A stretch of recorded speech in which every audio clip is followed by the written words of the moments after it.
پایین ترین سرانه فضای ورزشی استان ما هستیم. فضای ورزشی شهر چابهار نه تنها افزایش پیدا نکرده بلکه کاهش هم پیدا کرده. چه مسئولین درخواست که از تیم‌های ورزشی حمایت بکنن و مثل سال قبل مبی که ما را هیچ نماینده‌ای در لیگ دسته 3 کشور مبی.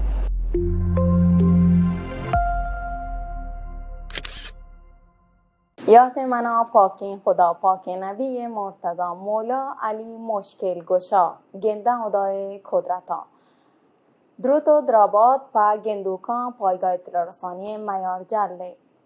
یک واجه برات مهمان واجه مھمد جدگال که فوتبال ساحلی مکران منطقه آزاد مربی هستند. گما ورو همراه بیتان. واجه سلام علیکم، شما جورو درد و برابرتان و تا را پامه گندوکا میارجلگان معرفی هم بکن. سلام عرض کنم خدمت شما و بینندگان شما. گوالای پاک ناما مھمد جدگال مربی تیم فوتبال ساحلی منطقه آزاد چابهار شما خدمت های. چه گفت و گاری پا جوانان ورزش هستند؟ ما چه جوانان درخواست کنیم که در هر رشته ای هم که توانم بیان ورود بکنم و ورزش بکنم، حالا نه در حد قهرمانی، در حد سرگرمی و در حد محلات هم بیایم و در حوزه ورزش فعالیت بکنند. چه گفت و گاری پا مسئولان و که کوشش میکنند تا آبادانی ورزش جوانان بلوچستان؟ ما را چه مسئولین درخواستیم، مسترین مشکلی که ما را هستیم فقر اسپانسر، نبود حامی مالی برای تیم‌های ورزشی. متاسفانه بعد مسافتی که ما را چه از جنوب استان به مرکز هستیم، یکی از بزرگترین دغدغه‌های ما همین مشکل بعد مسافت، نبود اسپانسر و حامی مالی.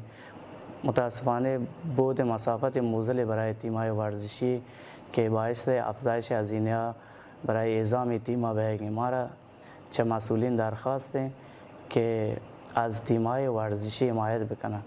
خوشبختانه طی سالهای قبل منطقه آزاد شهرداری تا حدودی به داد تیم‌های ورزشی رسیدن و در واقع یک جورای حامی تیم‌های ورزشی بیتگن. ما را از سایر ارگان‌های دولتی و شرکت‌های خصوصی هم که هستند در سطح جنوب استان از تیم‌های ورزشی حمایت بکنم. علل خصوص ادارات کلی مثل اداره بنادر هستند، اداره کل شیلات ما را هستند، شرکت نفت ما را هستند و سایر اداراتی که به قول گفتنی اداره کل و توان رسی از ورزش و از تیم‌های ورزشی می استان حمایت بکنن تا بتونه در پایتخت و در مرکز کشور خودی نشان بدهیم.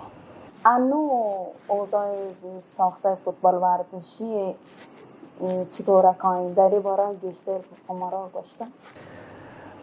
در بحث زیر ساخت و فضای ورزشی متاسفانه پایین ترین سرانه فضای ورزشی استان ما هستیم و الحمدلله در سال قبل منطقه آزاد ورود جدی در حوزه ورزش و ساخت فضای ورزشی در اطراف شهر چابهار و روستاها که زمینای ورزشی که زمین توسط مردم ایدا بیتگه و زیر ساخت هم توسط دیاری و چمن هم توسط منطقه آزاد ایدا بیتگه. الحمدلله در این حوزه منطقه آزاد نمره قابل قبولی گرفتگه.